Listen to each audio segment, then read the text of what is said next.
کوئی کسر نہیں چھوڑی جا رہی بگاڑنے کے سلسلے میں، برائیوں کے سلسلے میں، رات و دن اس کے سلسلے میں محنت کی جا رہی ہے۔ اور یہ نقطہ ذہن میں رکھیے گا، جہاں جہاں انسان کی نگاہ پہنچے وہ جگہ کسی بھی اعتبار سے صاف ستھری نہ ہو، بلکہ وہاں جانے کے بعد اس کی نگاہ اور اس کے جذبات گندے ہو ہی جائیں، اس کی پوری دنیا کوشش کر رہی ہے۔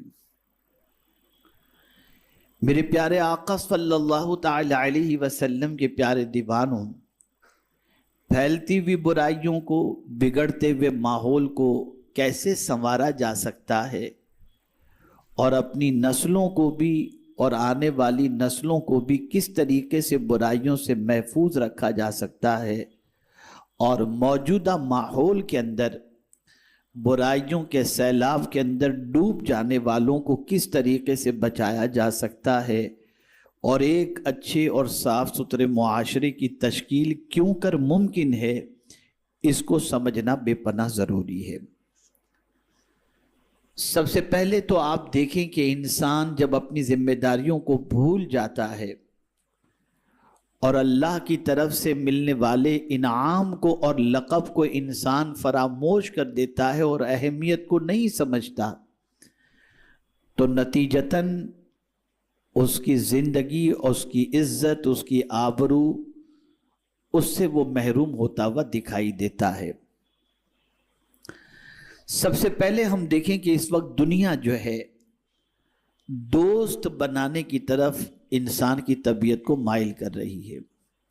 فیس بک پر دوست بنائیے، واٹس ایپ پر گروپ بنائیے، ٹویٹر پر دوست بنائیے، اور یہ ساری چیزیں آپ دیکھیں گے کہ فرینڈشپ کا سلسلہ بڑی تیزی کے ساتھ بڑھ رہا ہے، چونکہ انسان کی فطرت کے اندر اللہ نے دوستی کرنا لکھا ہے۔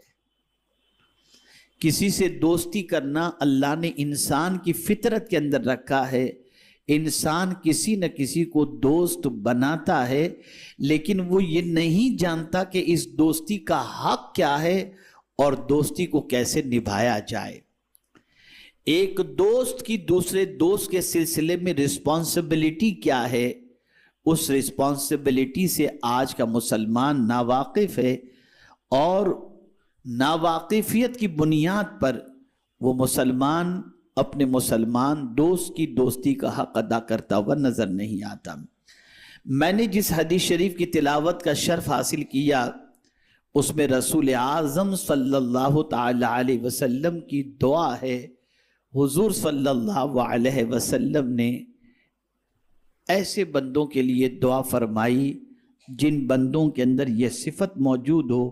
میں اس صفت اور حدیث کے ترجمے کو بعد میں بیان کروں گا، لیکن مدینے کے تاجدار صلی اللہ تعالی علیہ وسلم کی دعاؤں کے اثرات کو آپ اچھی طریقے سے سمجھ لیں کہ آقا کریم صلی اللہ تعالی علیہ وسلم کی دعاؤں میں اللہ نے تاثیر رکھی ہے۔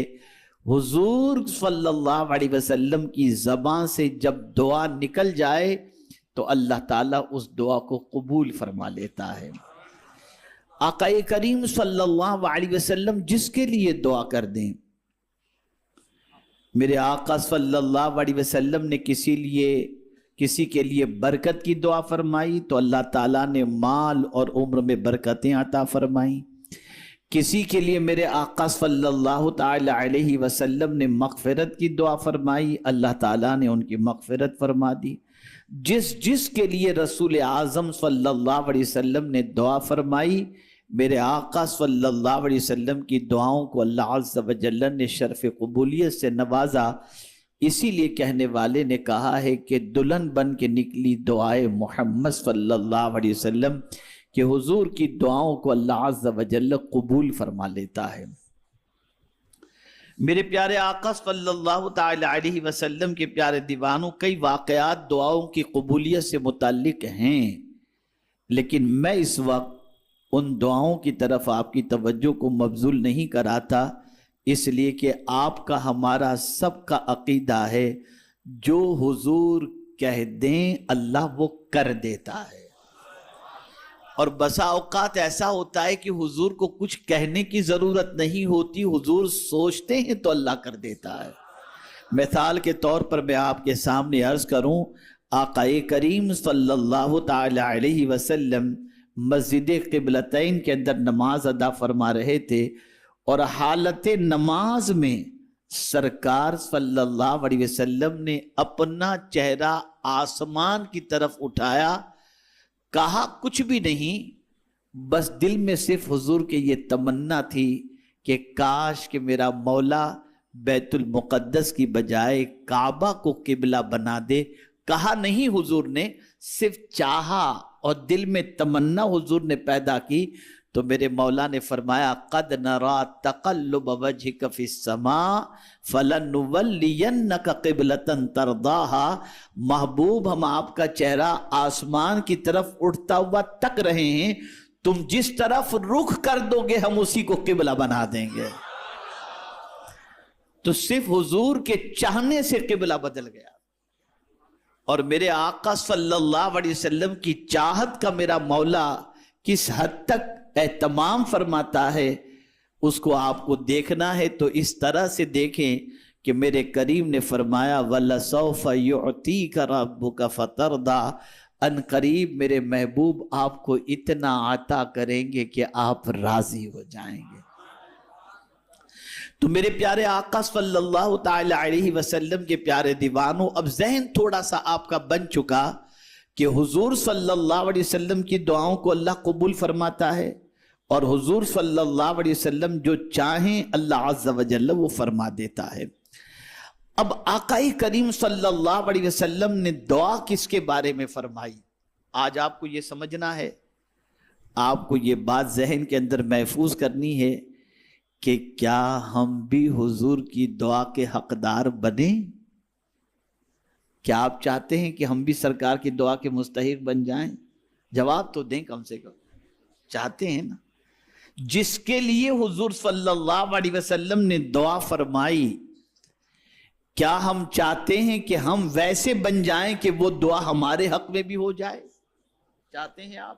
تو اب سماعت فرمائیں، اور پھر میں اس کی فضیلت آپ کی سماعتوں کے حوالے کرتا ہوں۔ وعن ابن مسعود قال قال سمعت النبی صلی اللہ تعالی علیہ وسلم یقول نضر اللہ امرأ سمع منا شیئا فبلغه کما سمع فرب مبلغ اوعى من سامعین۔ حضرت عبداللہ ابن مسعود رضی اللہ تعالیٰ عنہ سے روایت ہے، انہوں نے کہا کہ سرکار صلی اللہ علیہ وسلم کو انہوں نے سنا یہ کہتے ہوئے، سبحان اللہ، کیا حضور نے فرمایا ہے، کتنی پیاری بات حضور نے فرمائی۔ میرے آقا صلی اللہ علیہ وسلم نے فرمایا اللہ تعالیٰ اس شخص کو خوش اور شاداب رکھے۔ اب جس کے لیے حضور خوش رہنے کی دعا کر دیں وہ کبھی غمگین ہو ہی نہیں سکتا۔ سرکار صلی اللہ علیہ وسلم فرماتے ہیں اللہ اس شخص کو خوش اور شاداب رکھے جس نے میری کوئی بات سنی پھر اسے ویسے ہی دوسروں تک پہنچا دیا جیسے اس نے سنی تھی۔ توجہ چاہوں گا، خاص طور پر طلبہ سے میں گزارش کروں گا اور علماء سے کہ خاص طور پر اس نقطے پر توجہ فرمائیں۔ اللہ تعالیٰ اس شخص کو خوش اور شاداب رکھے جس نے میری کوئی بات سنی اور پھر اسے ویسے ہی دوسروں تک پہنچا دیا، کچھ اس میں ملایا نہیں، رد و بدل نہیں کیا، جیسی بات حضور سے سنی تھی ویسی ہی بات حضور صلی اللہ علیہ وسلم کی دوسروں تک اس نے پہنچا دیا۔ اب فائدہ حضور کیا فرماتے ہیں، کیونکہ ہو سکتا ہے ایک نے تو حضور سے سنا، اب یہ سننے والا دوسروں تک پہنچاتا ہے تو جس کو پہنچا رہا ہے اس نے حضور سے تو نہیں سنا، پہنچانے والے سے سنا۔ توجہ چاہوں گا، غور سے سنیے گا، دوسرے تک جو پہنچایا جا رہا ہے وہ براہ راست حضور سے نہیں سنا، جس نے حضور سے سنا تھا اس نے سنا۔ تو سرکار صلی اللہ علیہ وسلم فرماتے ہیں کہ ہو سکتا ہے جن لوگوں تک بات پہنچے وہ اس بات کو پہلے سننے والے سے زیادہ بہتر سمجھیں اور یاد رکھیں، یعنی جو پہلے سنا ہے اس سے بہتر وہ لوگ سنیں، سمجھیں بھی اور یاد رکھیں۔ یہاں سے اس حدیث مبارکہ کی روشنی میں یہ بات سمجھ میں آئی کہ جو یہ چاہتا ہو کہ اللہ کے رسول صلی اللہ علیہ وسلم کی دعا کا حقدار بن جائے، مستحق بن جائے، اسے چاہیے کہ مدینے کے تاجدار صلی اللہ علیہ وسلم کی باتوں کو جیسا کہ حدیث مبارکہ میں موجود ہے اس کو جیسا سنیں پڑھیں ویسا دوسروں تک پہنچائیں۔ اب یہ پہنچانے پر دنیا ناراض ہو تو کوئی بات نہیں، دنیا کی سمجھ میں آئے یا نہ آئے تو کوئی بات نہیں، دنیا برا کہے تو کوئی بات نہیں، دنیا تم سے ناخوش ہو تو کوئی بات نہیں، دنیا کے چاہے سے کچھ نہیں ہوگا، ہوگا وہی جو مدینے کے تاجدار نے کہا ہے۔ مدینے کے تاجدار۔ اور میں آپ کو بتاؤں حضرت ثوبان رضی اللہ تعالیٰ عنہ سے سرکار نے کیا فرمایا؟ آقا کریم صلی اللہ علیہ وسلم نے حضرت ثوبان رضی اللہ تعالیٰ عنہ سے ارشاد فرمایا، اے اللہ مجھے ان لوگوں سے ملا دے۔ ان کے سامنے سرکار یہ دعا کر رہے تھے، اے اللہ مجھے ان لوگوں سے ملا دے، اے اللہ مجھے ان لوگوں سے ملا دے۔ حضرت ثوبان رضی اللہ تعالیٰ عنہ کو حیرت ہوئی، کہا اور کون سے لوگ ہیں جن سے حضور آپ ملنا چاہتے ہیں؟ صحابہ تو یہاں پر ہیں، کن لوگوں سے آپ ملنا چاہتے ہیں سرکار، کون ہیں؟ اللہ اللہ، میرے آقا کا ارشاد سنیے۔ میرے آقا صلی اللہ علیہ وسلم ارشاد فرماتے ہیں، اے ثوبان تم تو قرآن اترتے بھی دیکھتے ہو، میری پیچھے نماز بھی پڑھتے ہو، میری صحبت میں بھی بیٹھتے ہو، تم مجھے دیکھتے بھی رہتے ہو، لیکن جن سے میں ملنے کی بات کرتا ہوں نا وہ کون لوگ ہیں جانتے ہو؟ وہ لوگ ہوں گے جو قیامت سے پہلے آئیں گے، جنہوں نے مجھے دیکھا نہیں ہوگا، میرے پیچھے نماز بھی نہیں پڑھی ہوگی، لیکن مجھ پر اپنا تن من دھن سب لٹانے کو تیار ہوں۔ وہ مجھ سے بے پناہ محبت کرتے ہوں گے، میں ان سے ملنے کی تمنا رکھتا ہوں۔ اے رسول اعظم صلی اللہ تعالی علیہ وسلم کے دیوانوں، یہاں سے یہ بات سمجھ میں آئی کہ آقا کریم صلی اللہ علیہ وسلم کی نگاہیں بہت دور تک دیکھتی ہیں، بلکہ قیامت تک کی چیزوں کو میرے مصطفیٰ جان رحمت صلی اللہ علیہ وسلم دیکھتے بھی ہیں اور اللہ کی عطا سے جانتے بھی ہیں۔ اب آپ سماعت فرمائیں، خاص طور پر اپنی ذمہ داری کو محسوس بھی کریں۔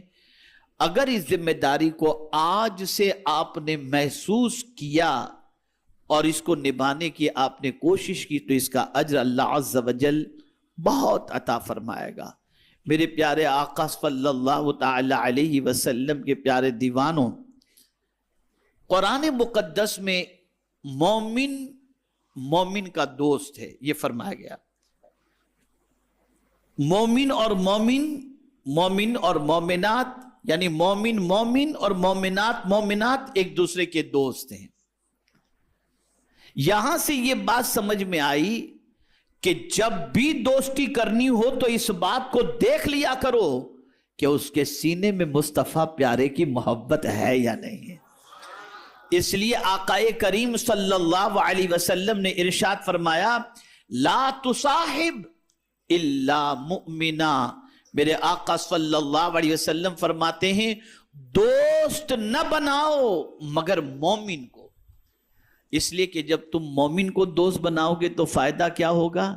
اس کے پاس بیٹھو گے تو کبھی مدینے کے تاجدار کی باتیں چل رہی ہوں گی، کبھی قرآن کی باتیں چل رہی ہوں گی، کبھی نماز کی باتیں چل رہی ہوں گی، تو ان کی صحبت میں بیٹھنے کے بعد تمہاری دل کی دنیا میں انقلاب پیدا ہو جائے گا اور تم بھٹکو گے نہیں، اور اگر مومن سے تمہاری دوستی ہو گئی اور مومنین ایک دوسرے کے دوست ہیں تو اب یہ دوستی کیسے نبھانی ہے اور یہ دوستی کا حق کیا ہے؟ ہم نے اس پر توجہ نہیں دی۔ اب جب آپ کسی مومن سے دوستی کریں تو آپ کا پہلا حق اور پہلی ذمہ داری کیا ہے؟ یہ اللہ نے کیوں مومن کا دوست بنایا، مومن کو مومن کا دوست بنایا؟ تو اب قرآن کہتا ہے والمؤمنون والمؤمنات بعضهم اولیاء بعض یأمرون بالمعروف وینہون عن المنکر۔ مسلمان مرد اور مسلمان عورتیں ایک دوسرے کے رفیق ہیں، بھلائی کا حکم دیتے ہیں اور برائی سے منع کرتے ہیں۔ اسے سمجھیے گا، دوستی کا حق یہ ہے کہ کوئی مومن اگر برائی کرتا ہو آپ اسے برائی سے روکو، اور اگر کسی مومن کے اندر آپ نیکیوں کے اندر سرد اس کا معاملہ دیکھتے ہیں کہ وہ نیکیوں کے معاملے کے اندر سست ہے، اسے نیکی کے سلسلے میں ابھاریں۔ وہ نیکی نہیں کر رہا، نیکی کی دعوت دیں، نیکی کی بات کریں، نیکی پر اسے ابھاریں۔ میرے پیارے آقا صلی اللہ تعالی علیہ وسلم کے پیارے دیوانوں، اب آج کے ماحول کے اندر دوستی اگر ہوتی بھی ہے تو بھیونڈی کے ڈھابے پہ کھانے کے لیے دوستی، رات کو پوائنٹ پر جا کر کے حقہ پینے کی دوستی، یہ دوستی ہے۔ بھلائی کی بات کرنا اور برائی سے روکنے کی دوستی ختم۔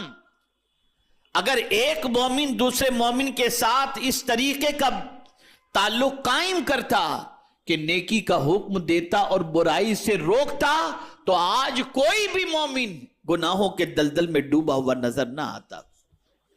لیکن ہم نے یہ ذمہ داری چھوڑ دی، اس لیے کہ ہم خود بھلائی کرتے نہیں، نیکی کرتے نہیں تو نیکی کا حکم کیا دیں گے؟ اور خود گناہ میں ڈوبے ہوئے ہیں تو گناہ سے روکیں گے کیسے؟ اے رسول اعظم صلی اللہ تعالی علیہ وسلم کے دیوانوں، آقا کریم صلی اللہ تعالی علیہ وسلم نے نیکی کا حکم دینا اور برائی سے روکنا، اس کی فضیلت میں ارشاد فرمایا کہ کل بروز قیامت نور کے ممبر لگے ہوں گے، نور کے ممبر لگے ہوں گے، اللہ اکبر۔ اور اس نور کے ممبر پر ان لوگوں کو بٹھایا جائے گا جو دنیا میں ایک دوسرے کو بھلائی کا حکم دیتے تھے اور برائیوں سے روکا کرتے تھے۔ اے رسول اعظم صلی اللہ تعالی علیہ وسلم کے پیارے دیوانوں، اللہ عز و جل نے جو ارشاد فرمایا والمؤمنون والمؤمنات بعضهم اولیاء بعض، اس کے بارے میں فرمایا کہ مومن مرد اور عورتیں ایک دوسرے کے مددگار اور ساتھی ہیں۔ یہ لوگ اللہ اور اس کے رسول پر ایمان کی دعوت دیتے ہیں، اللہ کی راہ میں خرچ کرنے کی ترغیب دیتے ہیں، اور ہر وہ عمل جو اللہ کی اطاعت میں ہو اس کی طرف بلاتے ہیں۔ آپ اگر چاہتے ہیں کہ معاشرے سے برائیاں ختم ہو تو جب کسی کو برائی کرتے دیکھیں پیار سے اسے روکیں، منع کریں، اور کسی کے اندر آپ نیکی میں سستی دیکھیں اسے نیکی کے سلسلے میں ابھاریں۔ میرے پیارے آقا صلی اللہ علیہ وسلم کے پیارے دیوانوں، اور منافق کی پوزیشن کیا ہے؟ مومن ایک دوسرے کو اچھی باتوں کا حکم دیتا ہے اور برائی سے روکتا ہے، لیکن منافق کیا کرتا ہے؟ تو قرآن کہتا ہے والمنافقون والمنافقات بعضهم اولیاء بعض یأمرون بالمنکر وینہون عن المعروف۔ منافق برائی کا حکم دیتا ہے اور نیکی سے روکتا ہے۔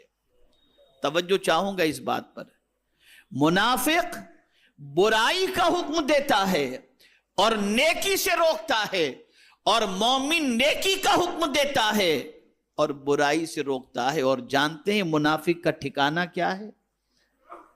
قرآن کہتا ہے، اللہ اکبر، قرآن مقدس میں اللہ عز و جل نے ارشاد فرمایا کہ منافق کہاں ہوگا؟ جہنم کے سب سے نچلے طبقے کے اندر منافق ہوگا۔ ان المنافقون فی الدرک الاسفل من النار. اب منافق کسے کہتے ہیں تھوڑا سا اسے سمجھیں. یہ منافق بنا ہے نفق سے. اللہ تعالیٰ آپ سب کو مدینے کی حاضری کی خیرات نصیب فرمائے، حج کی سعادت، عمرے کی سعادت نصیب فرمائے. وہاں آپ دیکھتے ہوں گے نفق، ٹنل کو نفق عربی میں کہتے ہیں. ٹنل جو ہوتا ہے نا، تو آپ ٹنل کو دیکھتے ہوں گے، اس کے دو منہ ہوتے ہیں، ادھر سے جاؤ ادھر سے نکلو. تو یہ دو منہ جو ہوتے ہیں نا، عربی میں اس کو نفق کہتے ہیں، دو منہ والا. انگلش میں اس کو ٹنل کہتے ہیں. آپ اگر مدینہ شریف مکہ شریف جائیں گے تو آپ کو لوگ یہ کہتے ہوئے ڈرائیور ملے گا، یار یہ نفق سے نکل جاتے ہیں، اس نفق کو کراس کرتے ہیں، اس طریقے کی بات کرتے ہیں نا، ٹنل. منافق دو منہ کا ہوتا ہے، اس کے دو منہ ہوتے ہیں. ایمان والوں سے ملے گا تو کہے گا میں تمہارے ساتھ ہوں، اور شیطان سے ملے گا تو کہے گا میں تمہارے ساتھ ہوں. میرے پیارے آقا صلی اللہ تعالی علیہ وسلم کے پیارے دیوانوں اور رسول اعظم صلی اللہ تعالی علیہ وسلم نے منافق کی 3 علامتیں بیان فرمائی ہیں. آقا کریم صلی اللہ علیہ وسلم فرماتے ہیں منافق جب بولتا ہے تو جھوٹ بولتا ہے. جھوٹ بولنا منافق کی فطرت ہے. وعدہ کرتا ہے تو وعدہ خلافی کرتا ہے، اور امانت میں خیانت کرتا ہے. یہ 3 چیزیں اگر کسی میں پائی جائیں تو سمجھ لینا کہ اس کے اندر منافق کی عادت ہے.